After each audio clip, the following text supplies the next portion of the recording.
Yeah. The second that we talk with our members a lot about, in our gyms, you train on a schedule, right?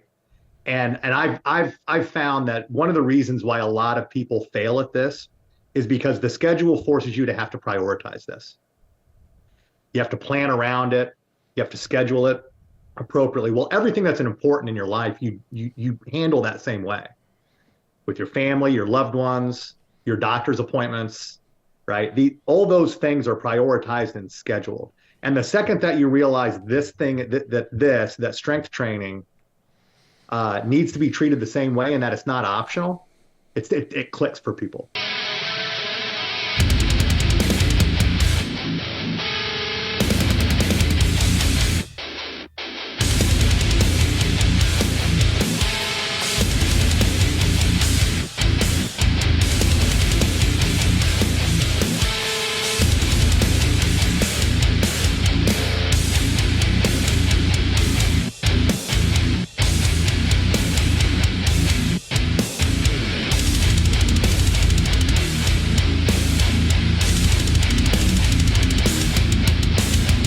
Okay, I've got Luke on the podcast today. I wanted to talk to Luke for a while. Luke Schroeder is the new president of Starting Strength Gyms. So he is my succession plan.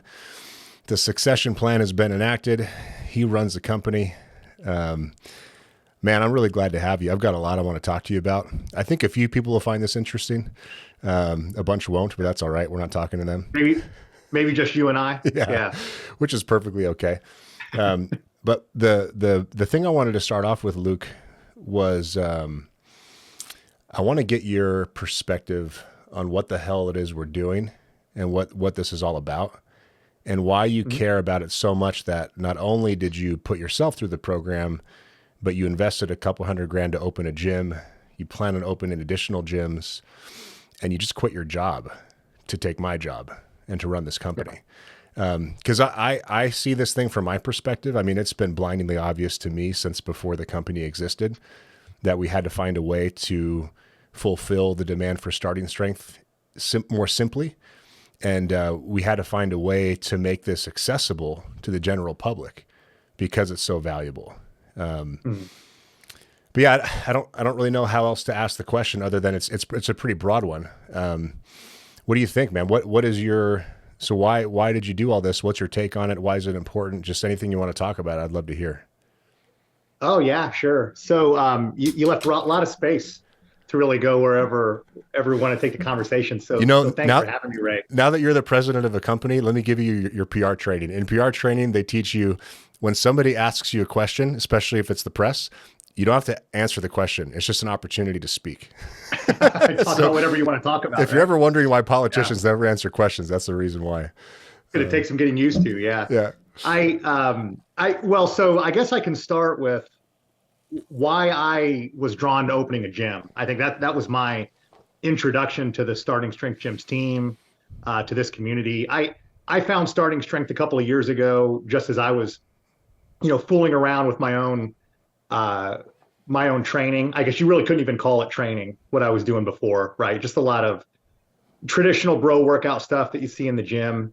And I had lost a lot of weight. I used to be a pretty big dude, like 240, 250, well marbled 250. And I lost a lot of weight, found diet and cleaned those things up and got, at the age of 32, like back down to what I graduated high school at. I was about 157 pounds. At 6, what? I'm 5'11". Okay. 5'11 and 3/4, maybe, flirting with 6 feet. And it's your vertical that throws me off. You jump too high for a dude that's under 6 feet. Yeah, it certainly does. Yeah. It's easier to jump a heck of a lot higher when you're undersized by about 60 pounds. So, so I was thin, right? But I wasn't very strong. And so I found Starting Strength as I started to look at just what was the most effective way to build strength. And it had a really huge impact on me and my development. And I was sold on it after, just a few short months of seeing all the progress that I made and how much better I felt. I had never really squatted, traditionally as a part of my programming or anything that I was doing in the gym. And I immediately noticed, after a few months, how much better my knees felt, how much better my lower back felt. And so, yeah, I was sold. And as I kind of tipped over the 40-year-old mark, I started to get really uh, interested in starting my own business. I wanted to go build something on my own. I spent my entire life in corporate uh, positions, various different leadership positions in manufacturing, and I just kind of started to recognize I was working for a whole lot of other people's dreams and not my own. So I wanted to do something I was passionate about. I wanted to do something that would help people, and I wanted to do something that would provide me with a lot of autonomy and give me the opportunity to do some of the things that I love, which are interacting with people, building teams, building community, all the things I think that I did well in my previous positions in manufacturing. So when I found Starting Strength Gyms, it was it was a pretty quick decision for me, pretty easy. It was exactly what I was looking for. A wonderful opportunity to really make an impact on people's lives at all walks of life, young and old. And I could do it with really awesome people. I think I align very, very well with the philosophy and the beliefs and the culture, Starting Strength Gyms. That was more and more apparent to me as the more you and I spoke and the more I interacted with the other owners. So it was really a no-brainer, right? I think you'll probably remember this. I mean, from the time I reached out to you, I think on the forum to the time I signed a franchise agreement was pretty quick. It's fast. Yeah, you It was weren't pretty fucking fast. around. Yeah, so I knew this is what I wanted to do, and everything that I've seen from my interactions with the team and up to the point of launching my own gym just has been nothing but a has shown me that I made the absolute right decision. Mm. So it's done nothing but validate these decisions. So um, the more that I worked with this team and the more that I interacted with people in the gym, and I started to see the stories for our members that were coming out of our gym, I really got passionate about wanting to do this on a broader scale if I could. Opening more gyms, trying to impact a broader range of people. And then at that point, you and I started talking about opportunities to come on and help the franchise team. And yeah, I jumped at that too. As I worked with you, as I worked with everybody else on this team, it's an incredible team, and it's all people that care really deeply about what we do. And like you heard me say before, it's amazing. You're surrounded by people that actually want to be doing what they're doing. They don't want to be doing anything else, which is rare. That doesn't exist a lot of all the things that people do day in and day out to provide for themselves, provide for their families, or that they do for work. Rarely ever are you just surrounded by people that would rather not. They're exactly where they want to be, right? And doing exactly what they want to be doing. So, yeah, this has been fantastic. And when you ask what we're doing with these gyms, it's not hyperbolic. Just, I mean, we're radically altering the expectations that people have of the fitness industry. And in no small way. And I hear it from our members at Starting Strength Cincinnati every day, right? Nobody else is doing this, right? Nobody else has been able to provide us with, provide me with the impact and the support and the measurable results that people get in our gyms. So, we are eventually at some point, I think, going to reach a tipping point where this is going to get so big and we're going to touch so many people that we'll probably see copycats, we'll probably see imitators, but nobody can really imitate the foundational underpinnings of what makes this so successful, and that's the source material, everything that Rip and Steph built with the Asgard company, and the Starting Strength coaching credential. Yep. So, but yeah, we're radically changing the face of the fitness industry. I think is in no small way. I think you're right. It just feels so weird to hear that. Because I have these delusions of grandeur in my own head, and they're only delusions of grandeur until they become real, right? Before this company started, it was just an idea, and then after that, it was just a bunch of slides on a PowerPoint. Yep. And now, if you just sold our 36th gym, and we've got 17 or 18 open at the moment. I think we 17. We've Tampa will open here, I think, early 2023, and then Yeah, there'll be a slew right after that. Yeah, just one a month for several months. yeah, I think we are changing the fitness industry. I want to look back at this podcast in a couple years, and 5 years, and 10 years at this particular episode. And hopefully we look back at it and we're like, man, remember when we only had 16 gyms and this thing was brand new and Luke was just yeah. taking the helm, you know? Mhm. By the way, man, not to make you uncomfortable by complimenting you publicly or anything, but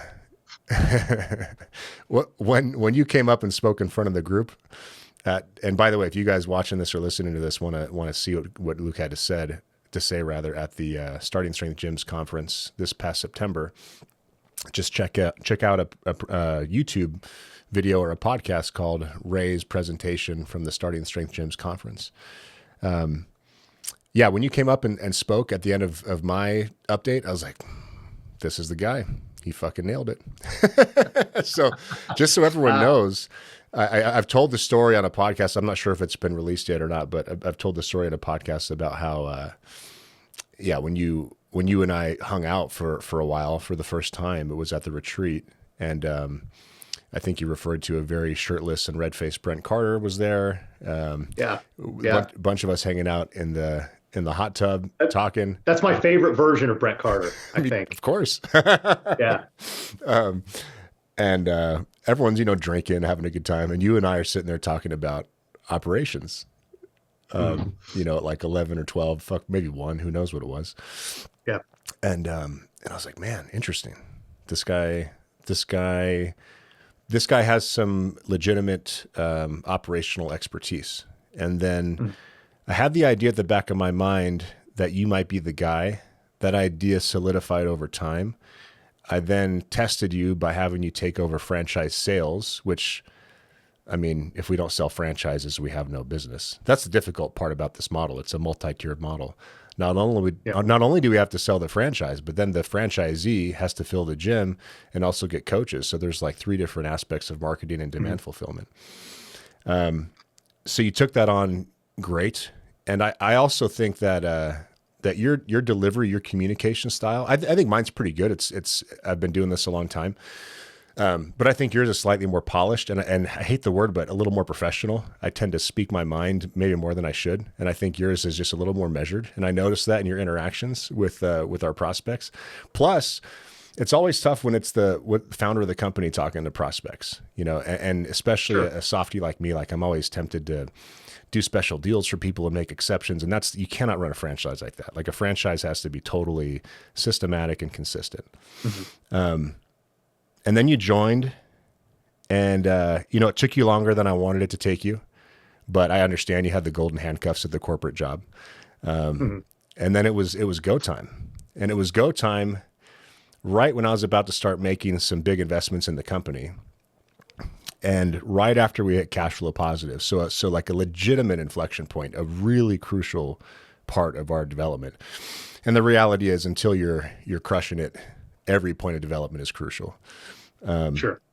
And then you came on, and then Jen leaves. So so this may not be public. This may be the first time we're talking about it publicly. But Jen Gillenwater, my sister, has taken a break.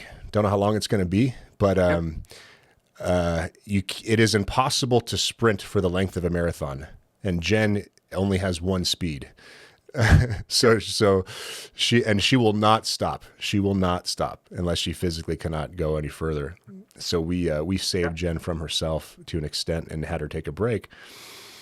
And then I was like, okay, well, I made a decision based on a bunch of analysis. My job is basically picking talent, understanding how people operate and what motivates them, what their capability are. I've made this decision. Luke is the guy. It's either real or it's not. So if it's real, then it's your deal. It's your decision. It's your move, right? So Jen's leaving. She's a key. She is the key component of the leadership team. She does the work of 3 people. this is a big deal for us because we're still new, but this is standard in running a business. This is it's almost crisis man. Like I said to you in a text, it's almost crisis management to an extent. It's like you lose a key leader, and then what happens? And mind you, that part of the reason why I have confidence in you and I'm giving you all this trust is because you were the only franchise owner that actually like created a project plan and sent weekly updates. I mean, you are on the ball, man. So yeah, Jen lost her mind over that. That was right up her alley. Like, yes. So we knew you had capability. And then, I am acutely aware of the problems that exist when a owner, founder, whatever you want to call it, hires a president. And I'm acutely aware of, even if it's not the owner, founder in corporate land, if an executive hires a successor and then they're working the same job, or if an executive hires a department head that the person used to manage closely themselves, there's a whole bunch of problems that can result from that, right? One of the problems is that I don't let go. I tell you I trust you, but I'm still making decisions. I'm still having conversations behind the scenes, and I'm directing you instead of enabling you. And that would be understood, right? Because this is my baby. This is my livelihood. I've bet everything on this. My family's future depends on this. This is my thing. This company, I believe, will be the defining accomplishment of my career. And then I just let go, and I gave you the reins because that's the way it's got to be. And I'm thinking about all the things that I'd be worried about if I were in your shoes. We talked about some of these things, and then fast forward, has it been 3 weeks yet, or 2.5 weeks? Since Jen stepped away? Yeah. Yeah, I think probably right around 3 weeks. So fast forward 3 weeks later, and nothing's on fire. So it's like, yeah, man, I should state publicly that I'm making you a shareholder of the company because you tick all the boxes. You have the passion for this. You've demonstrated the commitment. You've demonstrated your ability to execute with your gym. You've also demonstrated the ability to execute at the franchise company by taking this thing over. A lot of complexity, a lot of relationships, a lot of detail. And you've just kind of managed it all with grace, man. So I hate to do a 10-minute, long-winded diatribe about why I'm a fan of yours, but dude. No, another 10 minutes would be perfectly fine, Ray. You can keep going. But first of all, well done. Secondly, thank you. And thirdly, I'm really glad you're here because I believe that this company has unbelievable potential. And I think that the smartest thing that a founder can do is to be as objective with himself as possible about in what areas could I be better? And is it better for the company if I get better in those areas and invest the time and money? Or is it better if I just hire somebody to take it over? And you no doubt have better operational skill than I have. And the major part though, because I always talk about this in hiring, the major difference between you and me is the will, because there's the skill and there's the will, right? When it comes to what I want to do every day, I don't like to be an operator. I don't like to manage the day to day. And when you and I first started talking about this role, you could tell, and you knew that, and you're asking me questions about that. And I like to create. I like to build things. So, man, this is a great setup. You're running the day-to-day operations, and I'm building the things that need to be built to bring us to the next step, so that we can grow and be ready for the next phase of growth when it hits us. Because as we've just discovered, these waves of growth hit suddenly, and if you're not prepared, it's going to be a tough ride. So. Mm-hmm. Yeah. That was a whole bunch of rambling about why I'm glad you're here and the background, but whatever you want to react to that, I'd love to hear it. No, sure. Well, next time I see you, you can hug me too. I should have ended. I think I hugged you on day one. Yeah, I think you did. So a couple of things. One, obviously, Jen has such high standards that, and she cares so much about the success of these gyms and the success of the owners, that if something's not going to get done to a high standard, she's just going to take it on and do it herself. Mm-hmm. Right. And early on in a young company's growth curve, you can manage that. with 17 open gyms and 16 more coming in the very near future, that's not that's not a model that works. You got to but I will tell you a large degree of why the last couple of weeks have been managed pretty well is because of the groundwork and the foundation that people like Jen and yourself and Nick and Ben and everybody else on this team has put into building the structure that we're relying on now, that now we're just refining and we're just putting a little bit more structure around that foundation that you guys have built. So the other aspect I think that kind of hit me, what you're talking about is, there's people that have strengths and weaknesses. Everybody does. And I love operations. I love solving problems. I love making things better, and improving them and watching the results of how a system or a process operates after you've had the chance to work and to fine tune it and adjust it. Same thing with teams, in helping support teams and watching people be successful. What I'm not great at is marketing. I think we marketing but that's an enormous strength of yours. And so one of the things I think is really exciting about me coming on board is giving people like you the opportunity to do things that you're really passionate about and that you're great at. And we've had this huge opportunity over the course of the last several years to really hone in on telling the stories of our members to people. Everybody expects me as a business owner at Starting Strength Cincinnati to tell them why my gym is the best gym in the area. They expect that out of me. But what's a heck of a lot more powerful is when they hear a member at the gym talk about the impact that it's had on their lives and what it's done for them and what it's done for their family.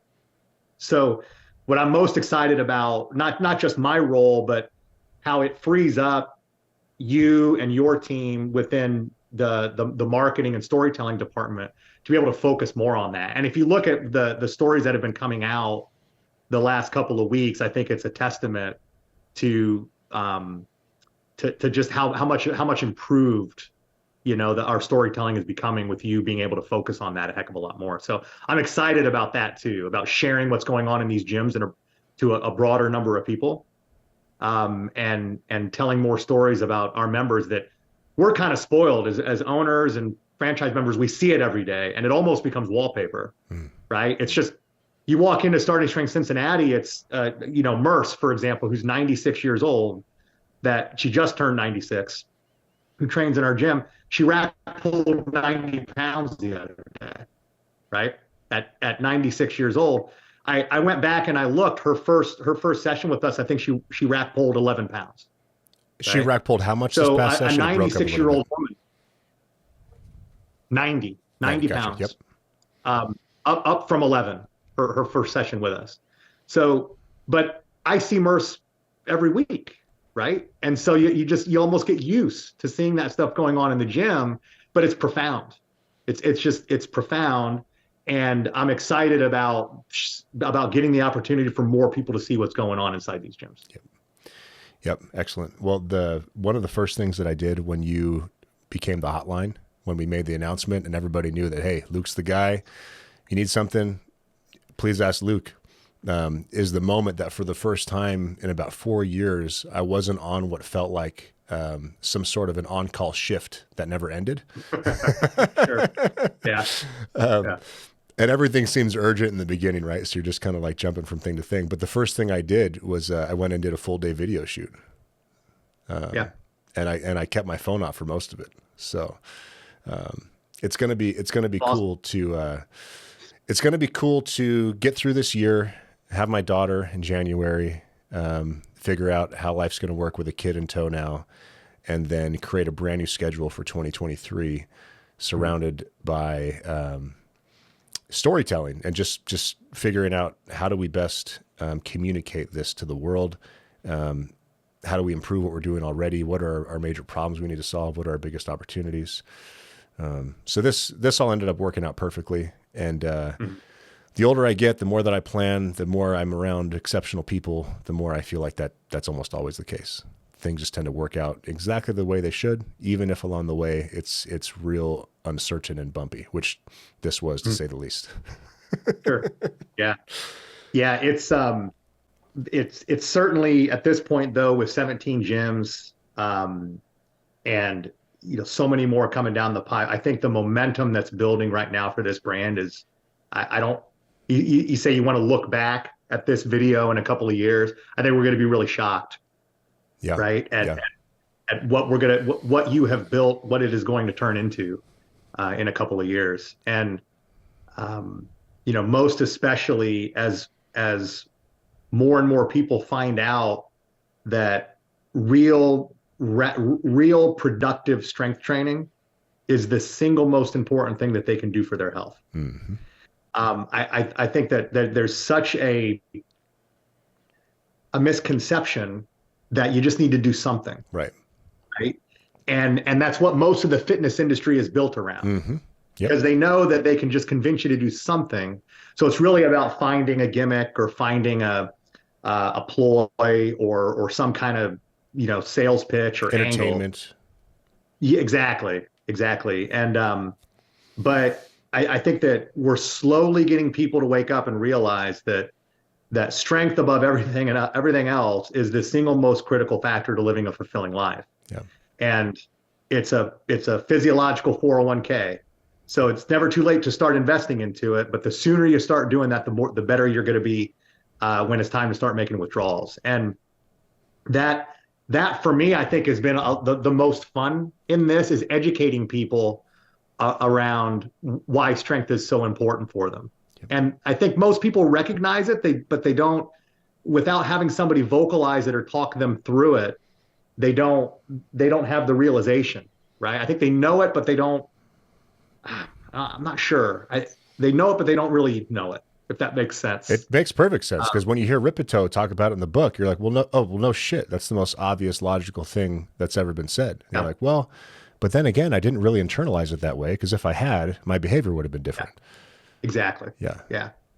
The second that we talk with our members a lot about, in our gyms, you train on a schedule, right? And I've found that one of the reasons why a lot of people fail at this is because the schedule forces you to have to prioritize this. You have to plan around it. You have to schedule it appropriately. Well, everything that's important in your life, you handle that same way with your family, your loved ones, your doctor's appointments, right? All those things are prioritized and scheduled. And the second that you realize this thing, that strength training needs to be treated the same way and that it's not optional, it clicks for people. Yep. Right. And I see that with a lot of our members that have been with us for a year now. Like this is not optional for them. Yep. This is a requirement. It's a prerequisite for fulfilled living. And keep going. I'm going to write that down. Prerequisite for fulfilled living. It most certainly is. And once you come to that realization, suddenly everything else lines up. And you realize that you just got to show up to the gym. We'll take care of the rest. But the consequences of not training far outweigh the consequences of anything that's going to happen as a result of your training. Those were two pretty good taglines in a row, dude. You sure you don't want to switch jobs? I mean, I don't, but you may be able to do the marketing stuff too. Consequences. By the time I go to put it on training, a T-shirt, I'll mess it up. So consequences of not training far outweigh any consequence from training. My head coach Adam puts it really well, right? Yeah, any training cost, let's call it. Correct. Time and money. Yeah. Adam states it really well, so I'll steal it from him. And he has a smooth accent. He tells our members, what's that? He's got a smooth accent too. Yeah, that West Virginia accent, man, it's like butter. Very charming. He's a great guy. He's great with our members. He's talk about a guy that's like incredibly passionate about this as well.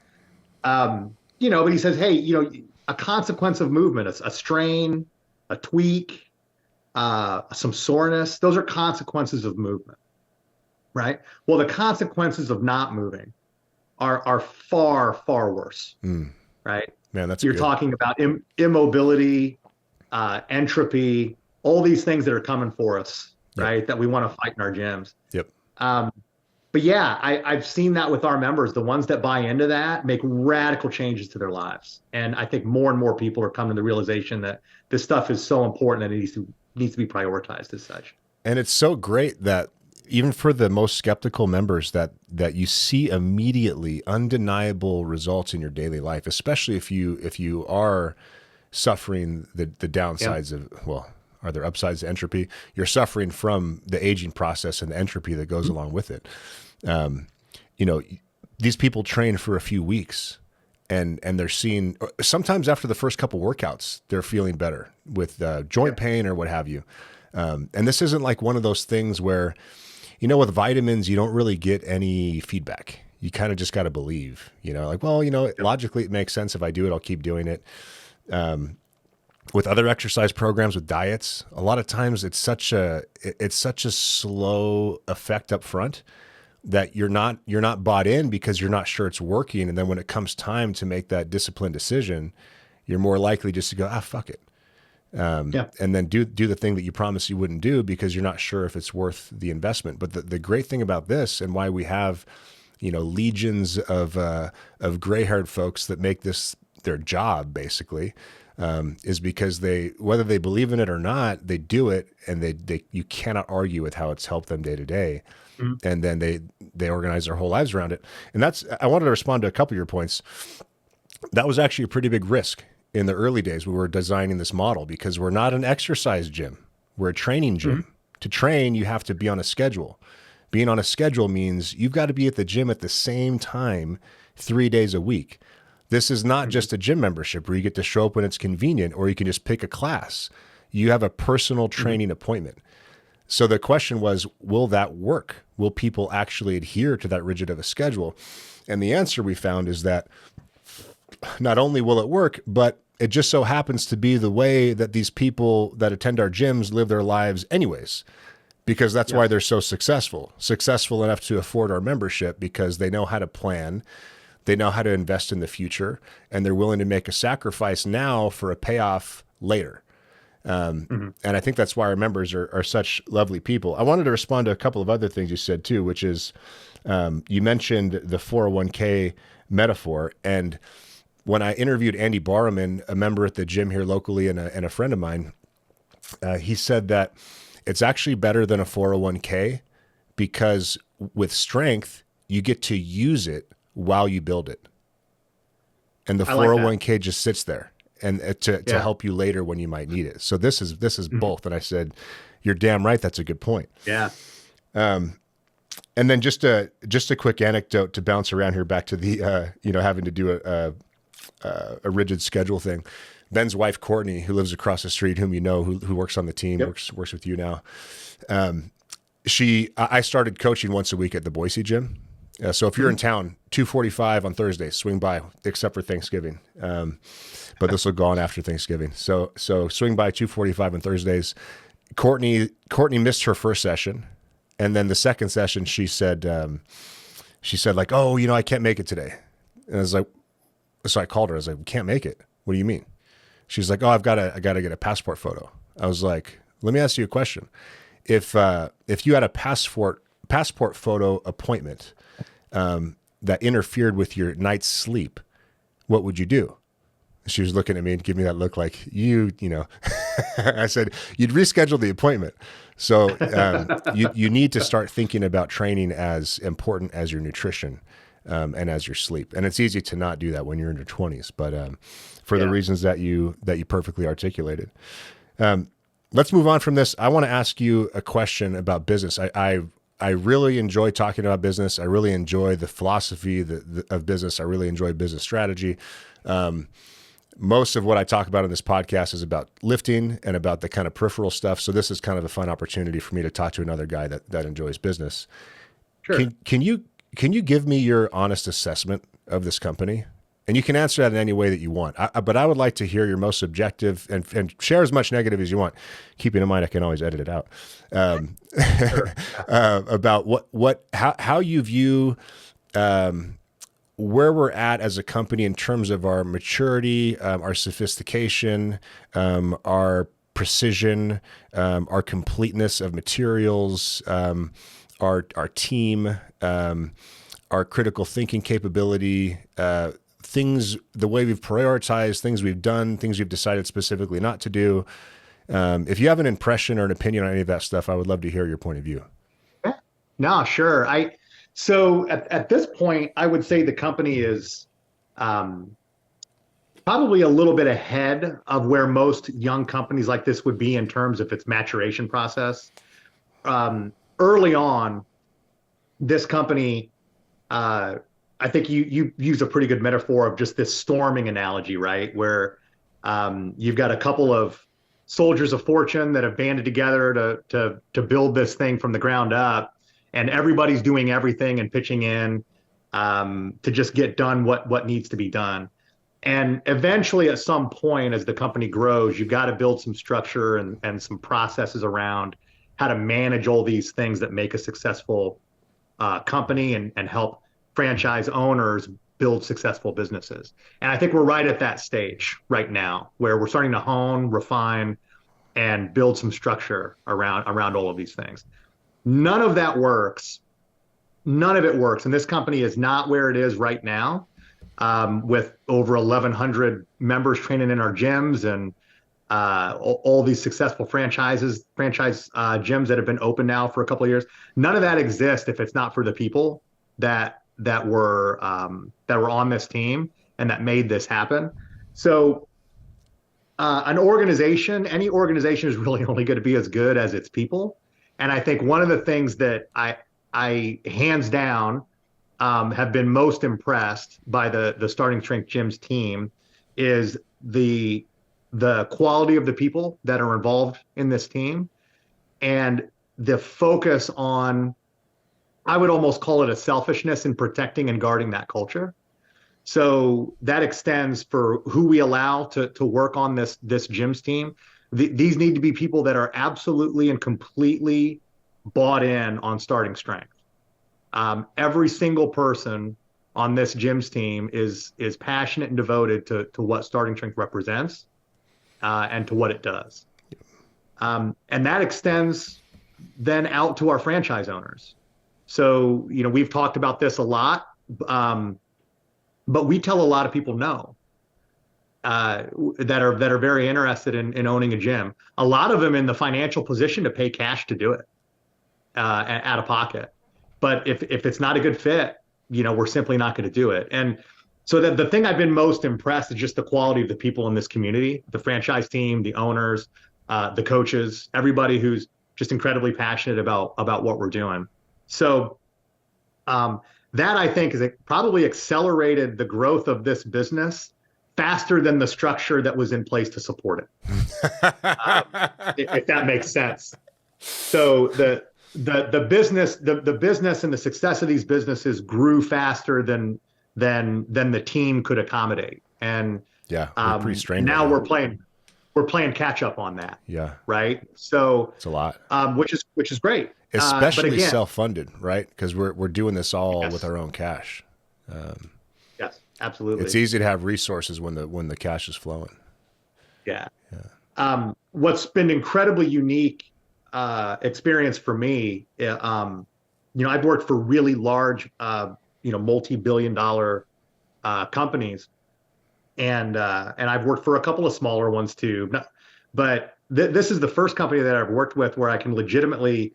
Well, one, I love and like and care about all the people that I work with, but I can trust them implicitly. And that's been a unique experience for me. Yep. There's no ulterior motive. There's no questioning a person's intent. Everybody's motivated by doing the right thing. Everybody's motivated by wanting this to be successful, and everybody's motivated by wanting to help as many people as we possibly can. And that's been very, I would say, relieving, right? That's a stress and a burden that you, in a corporate job, most times you carry around with you every day. Yeah. And it's been nice to unload that. Man, that's a great way to put it. Please keep going. I've got some thoughts on that to share too. Yeah. And so where the company is at right now, I think it's probably a little bit ahead of I think it's certainly far ahead of where nobody else could have done this. I think that this team was uniquely built, probably just for this, probably a bit of destiny involved in that. Yeah. But and so yeah, I think it's far ahead of where a small privately funded franchise company could ever expect to be at this point. And now as we look at, in a couple of years having 40, 50 gyms, 60 gyms in just another 2 years or so, maybe, it's going to be an exciting, another radical shift in growth as we start to say, okay, how do you shift and say we've got 17 gyms in network? How do you shift to managing 60, 70, 80 gyms in network and continue to do really great things for our members and add value, right? Like we just recently announced the nationwide membership.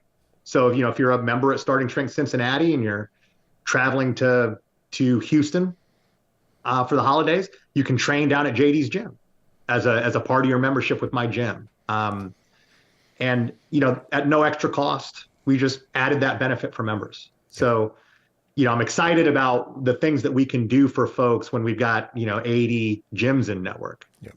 And what are the things that Starting Strength gyms can do to even reach more people in a real positive way.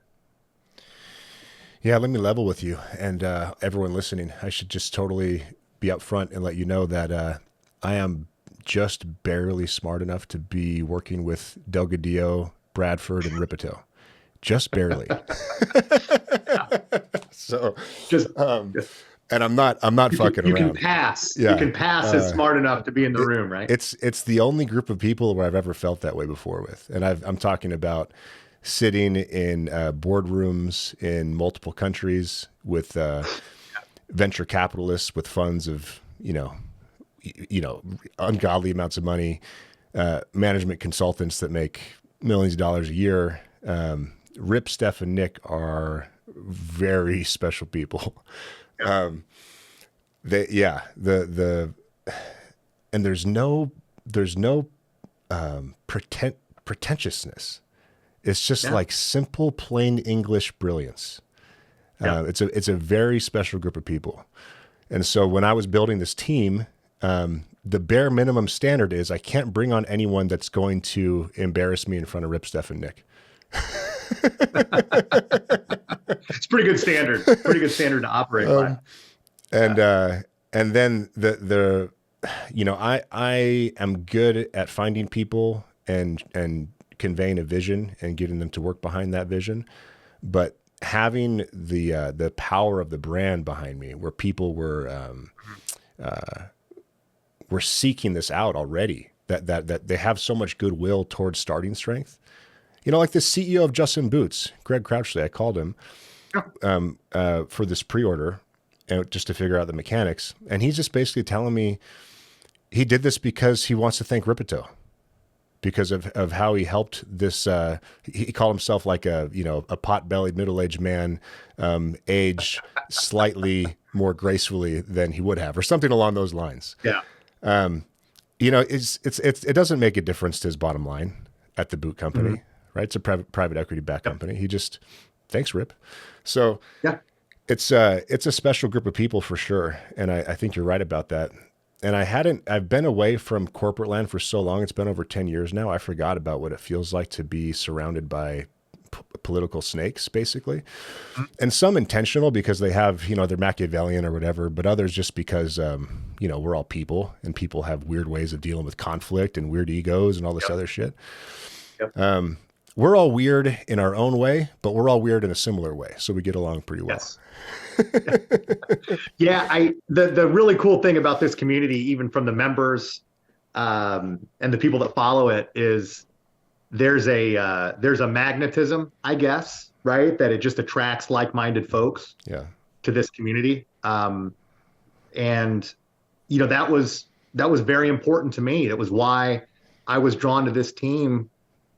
2020 taught me how important it is to surround yourself with people that see the world the way that you do, with people that share the same values. And 2021 taught me that's incredibly rare. Yeah. Right. Yep. So, when you find it, hold a hunt to it. And there's more and more people that find this community and I think are drawn to it because they're surprised that there's a group of people out there that, believe in, a lot of the same principles that we cherish and doing hard things and self-reliance and being of service to others, and working hard. It's just, it's when they find this community, you're kind of found your home, and Yep. pretty quickly. Yep. So that it's a good fit. Yeah, it does make a big difference to be around people you want to be around. Yeah. It sounds really stupid. It sounds really simple, but I wonder what percentage of people listening to this get to spend their time mostly with people that they like to be around. It's kind of Very an few. interesting thought, probably less than you'd think, and that's pretty invaluable because Luke's not making a whole lot of money here, guys. We don't have a whole lot of money, so there's got to be something bigger at play, and yeah, it is really nice to be around people that want to do the right thing, that work their ass off and are really bright. And if they don't have a wealth of experience in the thing that they're already applying their talent towards, they can learn pretty quickly. And we Mhm. basically had all people like that on this team as we built it. So I do know some people that own franchise companies, and I can tell you our technology is just light years beyond theirs. Light years beyond Mhm. theirs. Our build out standards are. Some of these guys with more money have really good training. We need to. We just hired a person. Well, it's Courtney actually. Courtney came from St. Luke's, a hospital chain here locally, doing training for them. So now she's going to improve our training stuff here. And then you mentioned just reinvesting and improving things as you go. And I wanted to let you know that one of the things that I would like to see is the gyms conference become a really special remember for the rest of your life type of event. I want Yeah. I want the starting strength coach to not only be like it's almost people don't even consider them as part of the fitness industry because they've separated themselves so far by being so much better. Firstly, Mhm. secondly, they make by far the most amount of money in the fitness industry, and they're on par with other professional services industries like engineering, for example. Thirdly, they love their job and they don't have to deal with bullshit. They can just focus on their technical skill. Yeah. And then lastly, that every year they come together and they have an awesome time and they learn great stuff and they meet amazing people and they remember why they're doing this and they remember why that this is the best thing that they could possibly be doing, and they become reinvigorated to continue to do it for years to come. So yeah, I want to invest in that as well. But moving to the next thing I wanted to ask you, man, feel free to punt this one if you're not ready yet, because you're not even 2 months into the job. So, Sure. but I would like to know what your vision is, and just to give you a second to think, I'll give you some context about what I mean. So, I don't mean like anything fluffy or grandiose necessarily. I just mean like if you're like me, I can picture something in my mind in the future, and then I can build Mhm. towards that. And I can do that in my personal life. I can do that in business. I can do that in my training. When I had this company, I built that picture and I laid it out for everyone else to see so I could rally everyone behind it. I have a vision as to where this company could go, in that I could see a couple of different outcomes, but I don't have a firm vision for where things are going to be in 5 years, for example. Mhm. And maybe that's just because I am the guy that creates things and not the guy that manages them and grows them in life through to maturity. But I'm just curious, being in the position that you're in and having the experience that you have, if you have a vision yet for this. Yeah, so from a very high level, I have a vision for how our starting strength gyms network, our network of gyms, begins to integrate and build relationships with all these other aspects of, I guess you could call it, that support optimal human performance. So we're starting to see that with, we have a really great relationship with Whitmer Rejuvenation Clinics, right? So we know that modern living is not, aside from all the other trappings that modern living has for strength development and entropy and accelerated aging, it's terrible for hormone levels, right? The things that we're exposed to now that we didn't used to be exposed to, the foods that we eat, all these things are not great for hormone levels. So to be able to integrate a partner who can help solve that issue, that keeps people and supports their training and helps them to continue to get stronger and maintain optimal health. I think there's a huge opportunity as this brand grows to continue to build relationships like that. Physical therapy is a huge one. And I'm a little bit spoiled because I have a member on my team as an apprentice, who's Chris Reese, who you've talked to on your podcast. And, Chris is really, really drawn to this notion of training being a continuum, that it's not, I train until I have some type of an injury or a setback, and then I go to physical therapy so that I can get back to training.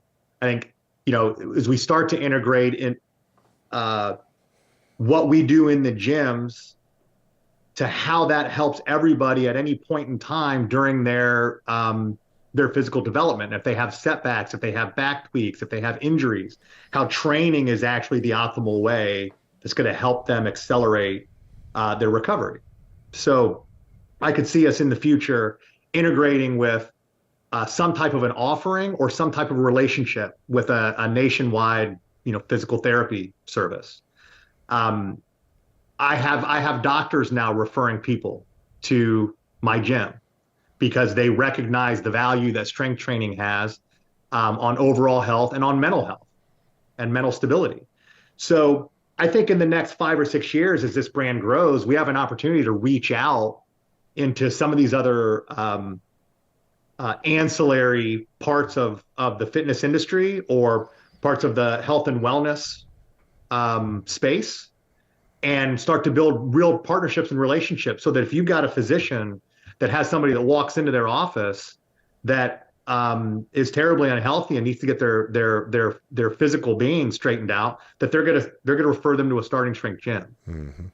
So I just see how the role, that the opportunity and the role that we have to play in this space is so far advanced and so far unique than any other just commercial gym or anybody else operating in the fitness industry. So yeah, I think that's, from a 10,000 foot view, I see tons of opportunities like that. Yeah. For us. And I see it on the micro level just with my gym. Yeah. What do you see in terms of scale? Do you have any view as to how big you think this thing will get? Because we're still talking at a time where you're considering buying Phoenix yourself because no one's bought it yet. And it's one of those markets where it's like remarkable to me. If this thing goes the way we think it's going to go, people will be kicking themselves. So what's your take? Have you had time to assess what you think the scale of this thing is?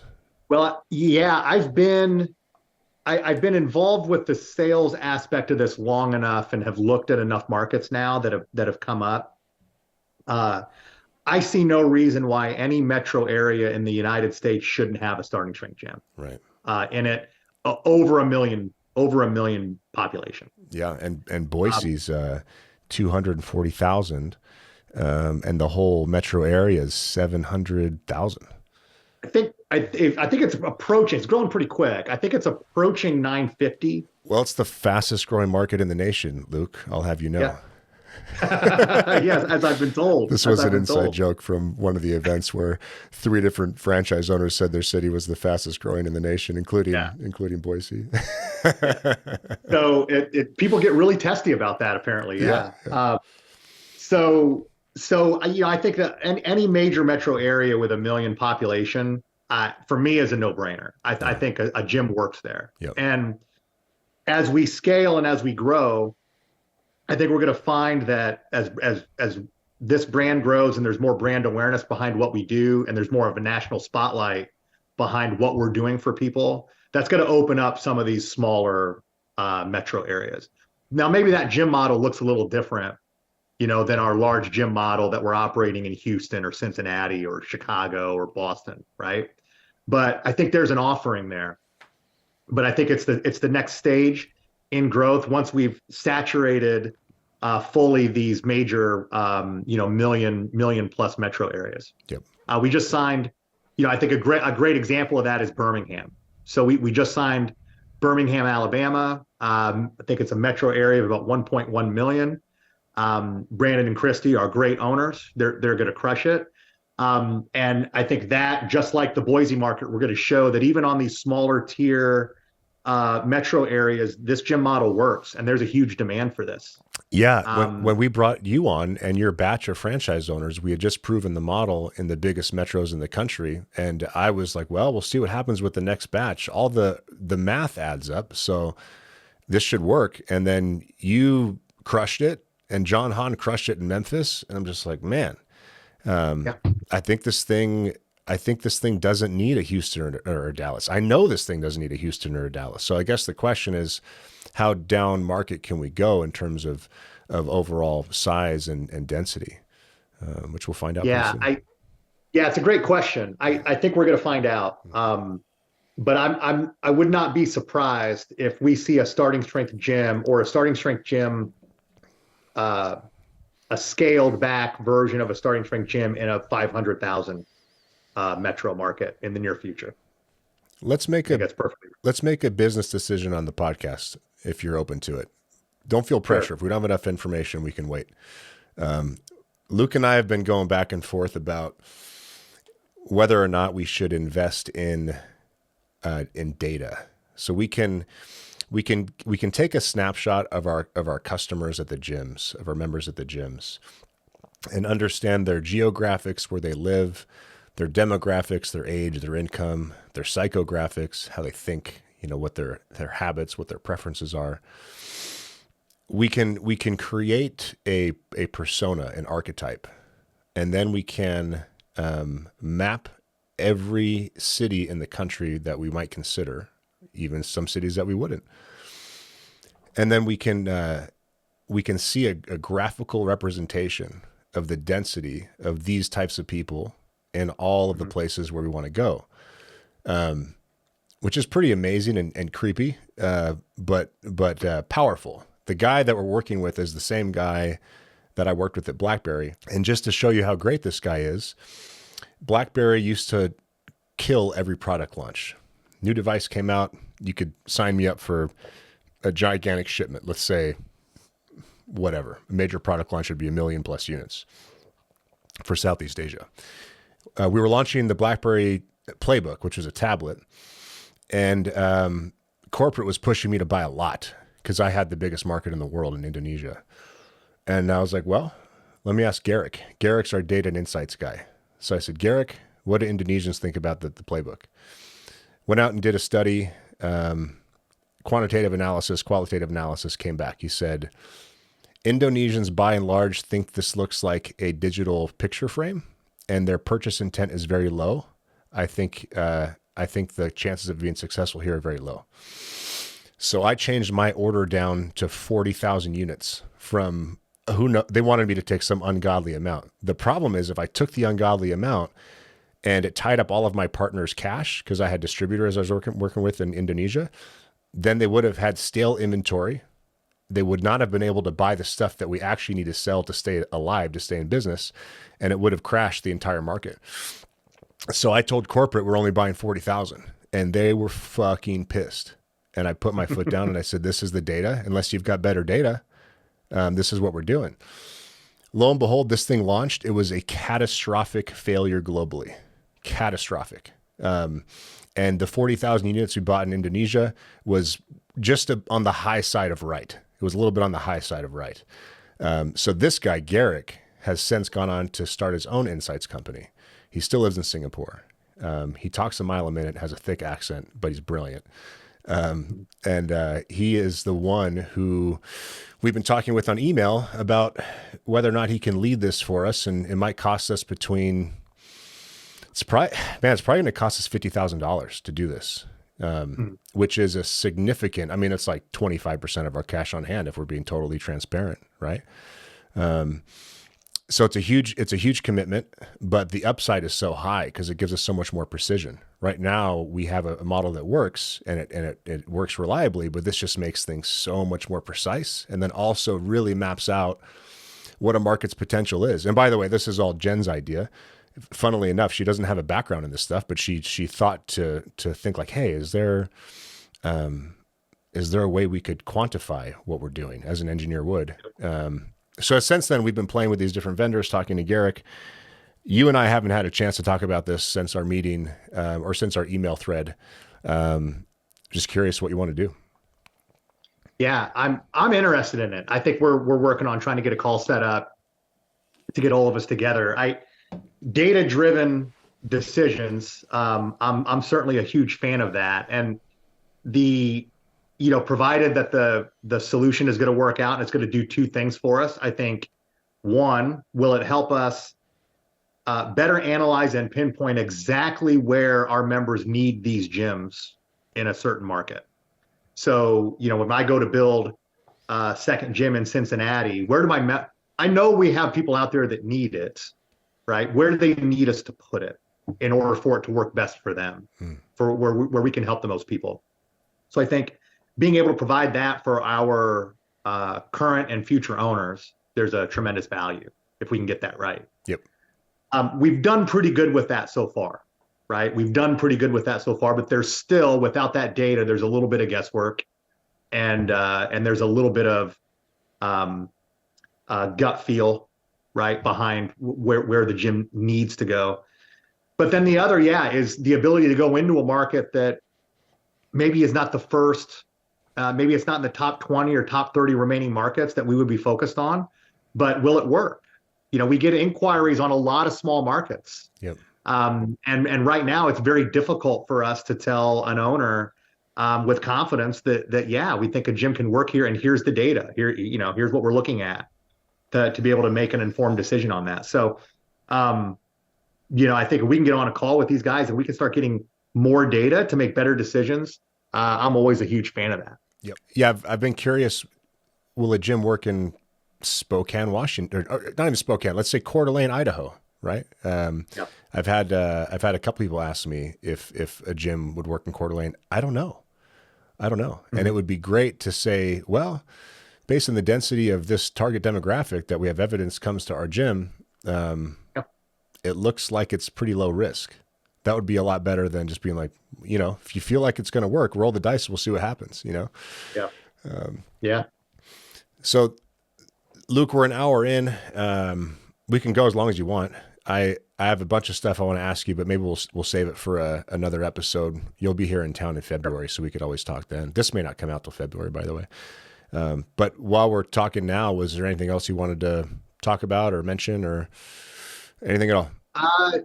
No, I just, the really amazing thing about being in this role and working with this team, and the decisions, the opportunity to do this is, just like you said, I'm also an owner. And so I think there's a really, there's an enormously beneficial aspect to this franchise team when it sits down to make decisions, and decisions that affect owners, that we have a lot of people at the table talking about this that are owners themselves. So there's a lot of respect and admiration, I think, from the rest of the ownership group on the fact that we take that very seriously. I've had a lot of owners themselves tell me that. Yep. That this is a franchise team that doesn't make decisions lightly that affect this network. Yep. And once people on this team that are going to be directly impacted by the decisions that are made. So, I think that's one of the cooler aspects of getting the opportunity to move into this role, is that was an important aspect of the decision process for you. Wanted to be somebody that owned a gym. Absolutely. And wants to build more. And you own one gym so far, and you're going to own a bunch more. Mm-hmm. Every single person on the leadership team owns at least part of a gym. So we're all invested in that way. Yeah, man. So let's see. Should we leave it at that? Yeah. Sounds good to me, man. All right, Luke. Well, thanks for the time. It's going to be fun to watch us unfold. We're kind of doing something unique here with this podcast, aren't we? We're, once the business was established, we kept kind of quiet until the thing was actually more than an idea. But now the business is kind of established. We're just kind of sharing the story as we go, and we're being open about our thinking, and we're telling you where we're at each stage and what we think is going to happen next and how things are going. And I'm enjoying it, and it seems like the community's liking the content, so we'll keep at it. And if you have any questions for Luke, let us know. Luke, where should people contact you if they want to get in touch directly? Yeah, so any inquiry, if you're looking to own a gym or want to learn more about gym ownership, any inquiry that you would submit through the Starting Strength Gym's website is going to come directly to me. So I'm going to be the first person that you're going to speak with. And I love those calls. I love learning about people that want to open these gyms and what drew them to Starting Strength. So, by all means, I'd love to talk with you. You can reach me also directly via email. If you want to email me at lschroeder@startingstrengthgyms.com for any inquiries, if it's about gym ownership, if it's about Starting Strength Cincinnati, or anything else that I can actually help you with. Happy to do so. So look forward to hearing from you. Luke, I'm a fan. Thank you, man. It's fun talking to you, and we'll do it again in person when you're here in February. Awesome, man. I'll bring my Lebowski sweater. Please do. So. You won't be welcomed in otherwise. Awesome, man. Bree, please end this podcast with a picture of Luke in his Lebowski sweater, which, by the way, Luke, we're supposed to end this thing, but you know that you're at the coolest company on earth when your welcome gift is a Lebowski sweater. Oh, hell yeah. Yeah. Dude, what more? There didn't need any more evidence to know I had made the right decision when that thing showed up in the mail. So, hell yeah. All right, Luke. Thanks, man. Awesome. Yeah, thanks, man.